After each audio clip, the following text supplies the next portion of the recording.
이번엔 최근 집값 동향 또 주목해볼 부동산 시장 이슈까지 알아보겠습니다. 네, 도시와 경제 송성현 대표 나와 계십니다. 어서 오세요, 오세요. 송 네, 대표님. 안녕하세요. 네. 네. 네.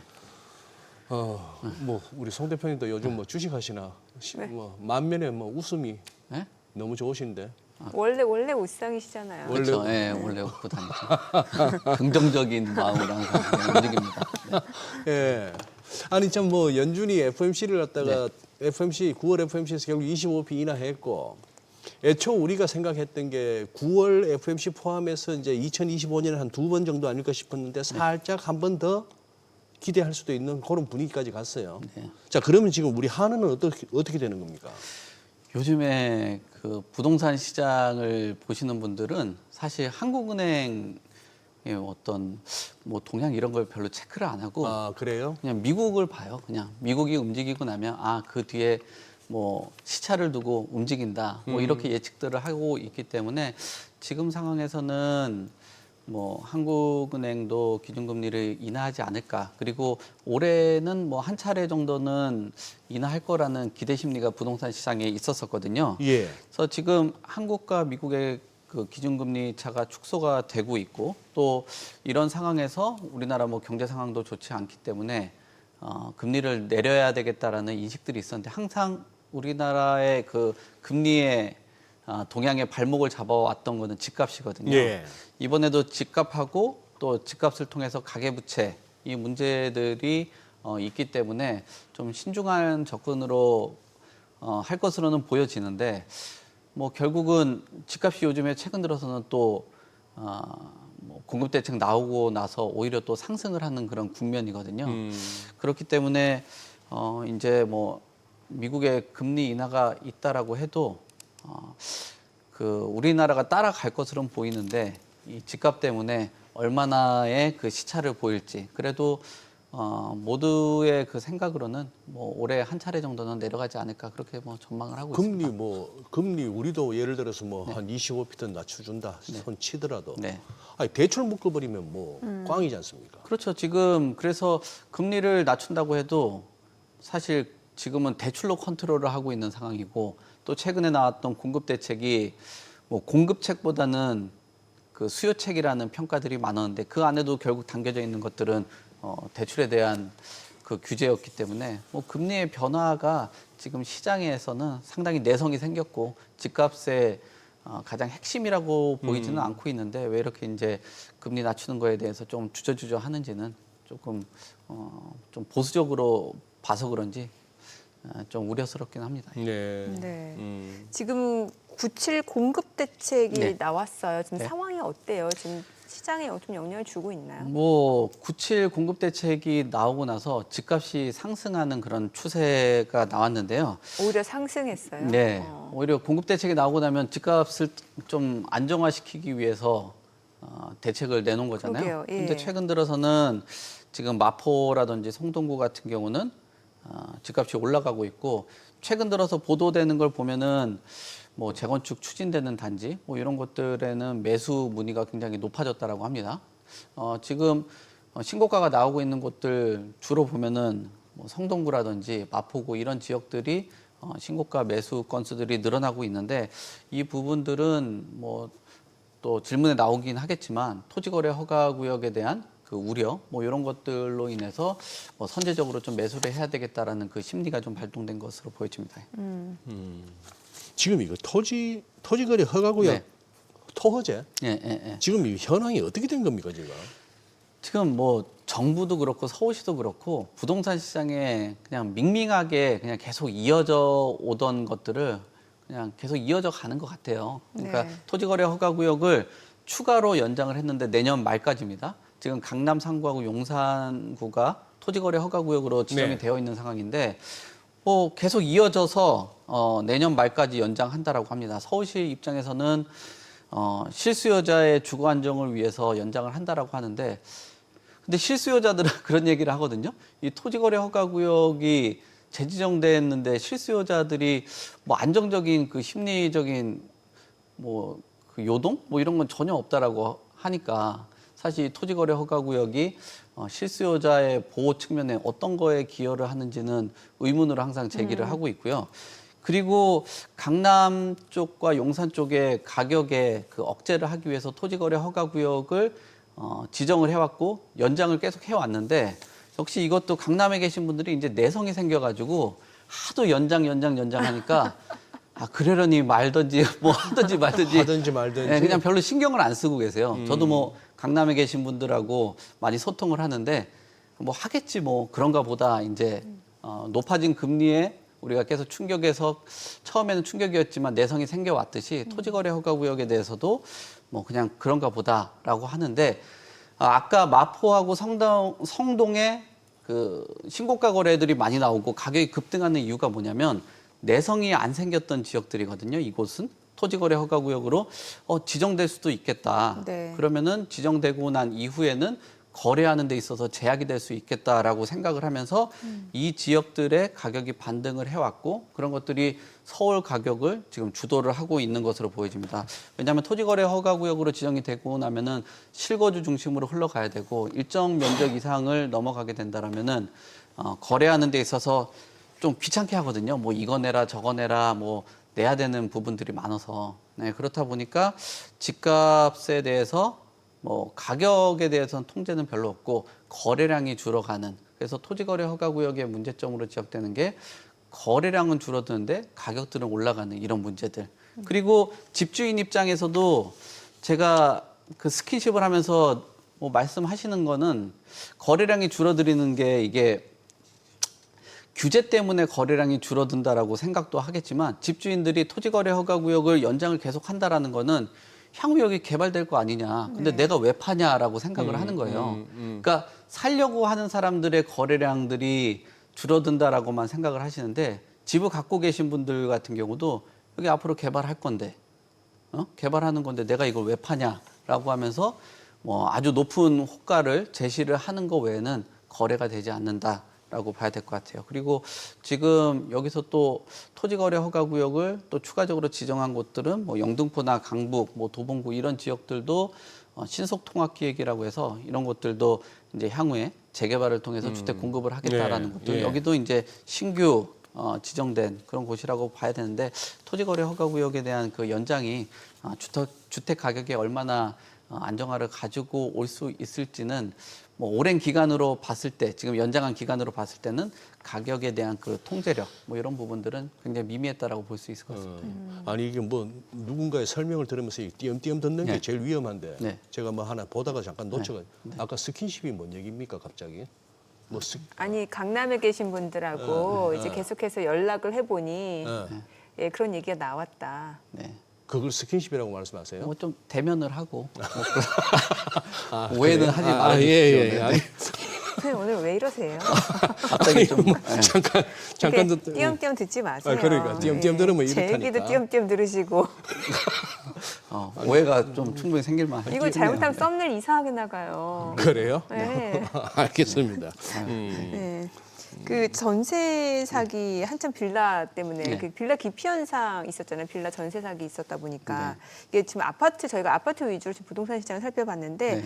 그 빌라 쪽 보니까 아무래도 이게 정부에서 담보 인정 비율 70%를 추진한다고 하는데 이건 또 무슨 얘기예요? 그러니까 우리가 그 전세를 맞추려고 한다라면 보증보험들을 들어야지 사람들이 안심하고 그 보증을 바탕으로 해서 전세를 들어오거든요. 네. 근데 그 보증을 하기 위해서는 담보에 대한 비율에 맞춰서 보증에 대한 것들을 나가요. 네. 근데 이제 비율 자체를 낮추게 된다라면은 담보 비율이 낮아진다라는 거는 결국은 보증 보험 안에 들어갈 수 있는 금액이 줄어든다라는 거거든요.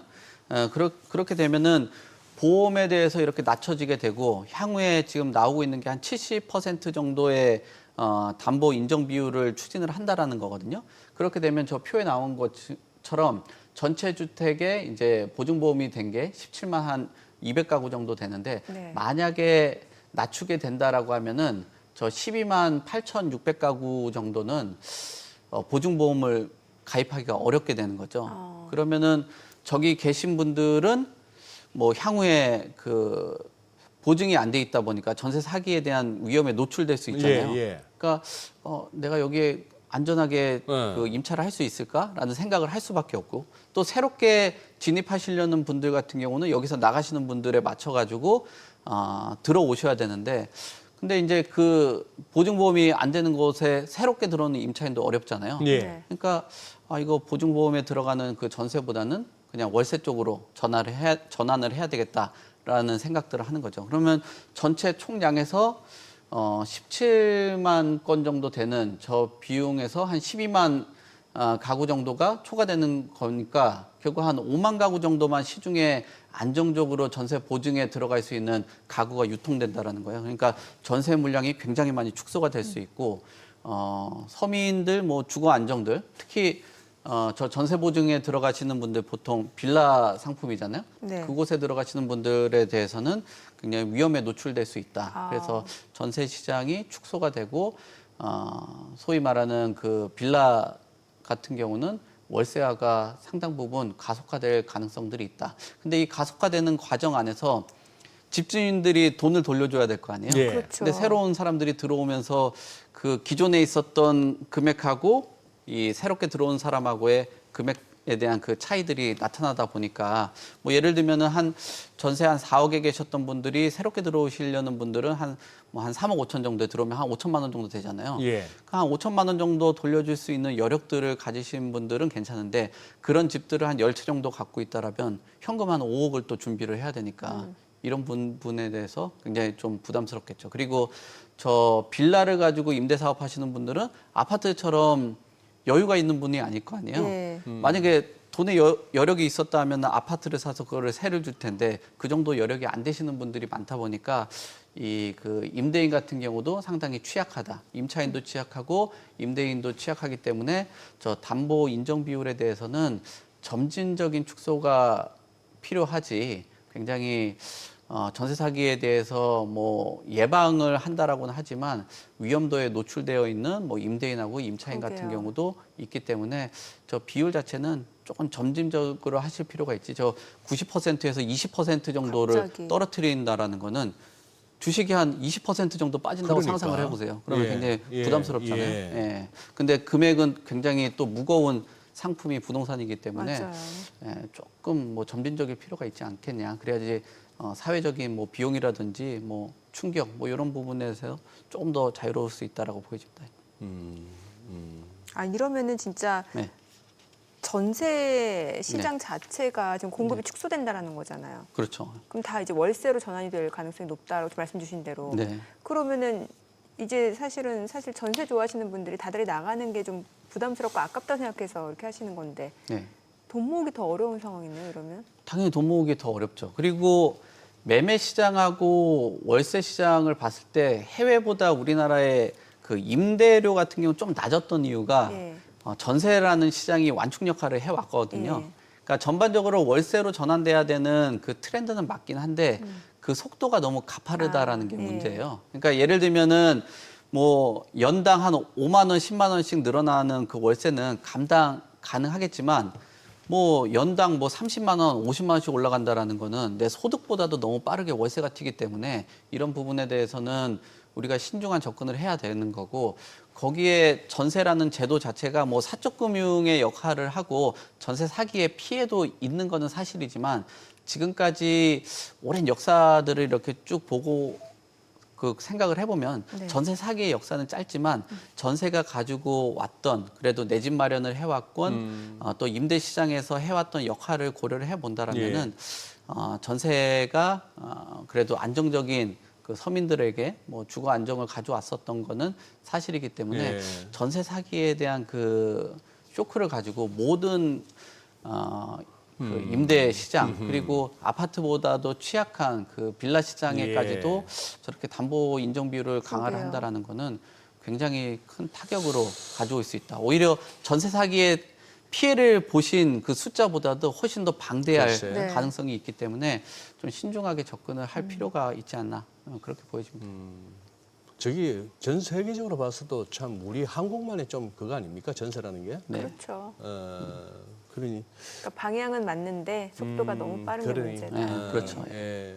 근데 이거는 이 질문지에 있어서 질문을 네. 드리면서도 아니 이럴 리가 싶은데 네. 아니 요즘 수요자들이 큰 집을 찾으면서 네. 부동산 시장에 빅사이즈 노믹스라는 말이 돈다고요? 아니 뭐 큰 집 대형 선호하는 현상이 생겼다고요? 네. 이 큰 집 선호 현상들은 어. 뭐 많이 접하는데 예. 빅사이즈 노믹스는 저도 오늘 대본 보고 아 대본 보고 하셨어요? 처음 봤는데. 야 우리 작가님이 빠르긴 빠르구나. 네, 뭐 어떤 기사에서 발췌를 한 빅사이즈 것 노믹스. 같아요. 근데 이런 트렌드가 될 수밖에 없는 구조가 지금은 집을 여러 채 갖는 거를 정부에서 싫어하잖아요. 예. 예, 기왕이면은 10평짜리 집을 뭐 한 2채 정도 갖고 있고 30평을 하나 갖고 있는 그런 예. 구조가 아니라 예. 차라리 50평이 낫고 차라리 뭐 18평짜리 2개보다는 뭐 36평짜리 하나 나은 아니 투자 관점에서 하는 거 말씀하시는 투자도 그렇고 세금적인 관점도 세금적인- 그렇고 예, 그렇기 때문에 저런 그 수요가 넓어졌다라고 볼 수 있을 것 같고요. 또 거기에다가 지금 주거에 대한 그 선호 자체가 뭐 옛날처럼 발코니를 확장을 이제는 할 수 있는 그런 구조다 보니까 그런 그 확장된 구조 안에서 갖는 주거에 대한 그 만족도도 커졌고요. 그리고 지금 똘똘한 한 채에 대한 그 선호도가 커지고 있는 그런 상황인데 똘똘한 한 채들은 면적이 큰 주택들이 상당 부분 차지를 하고 있거든요. 그리고 집값 상승이라든지 매매 지수에 대한 그 변동률을 살펴보시더라도 135제곱미터를 초과하는 그런 면적. 그러니까 전용 면적이 이 정도라고 한다라면은 뭐 한 4, 50평 정도 되는 오히려 대형 평수의 아파트 가격이 굉장히 그 가격에 대한 변동률이 높아지는 거거든요. 그러니까 소형 평수에 대한 면적은 투자적인 관점이나 거주에 대한 관점으로도 시장에서 상품성을 상당히 잃었고 또 지금 시장 안에서는 대형 면적 자체가 실수요자 측면 그리고 투자적인 측면으로 봤을 때도 매매지수 변동률을 살펴봤을 때 가격에 대한 그 상승률이 높았다. 그러니까 주거에 대한 만족도 그다음에 투자적인 관점에서도 상당히 커졌습니다. 그래서 최근 들어서 청약 경쟁률을 살펴보더라도 이런 면적에 대한 그 선호도가 상당히 높아졌다라고 보여지고요. 앞으로 이런 트렌드가 그 똘똘한 한 채에 대한 그 신호 그리고 주택에 대한 뭐 지금 수가 아니라 가액 기준으로 가는 이런 그 트렌드로 그 세금 제도가 바뀌지 않는 한은 당분간 이런 추세가 계속적으로 이어질 수밖에 없다라고 보여집니다. 아 그래요? 네. 확실히 부동산 시장도 양극화되고 있는 상황이긴 하네요. 네. 네. 맞습니다. 네. 그래요. 오늘 내용 여기까지 듣겠습니다. 예. 잘 들었습니다. 고맙습니다. 고맙습니다. 네, 감사합니다.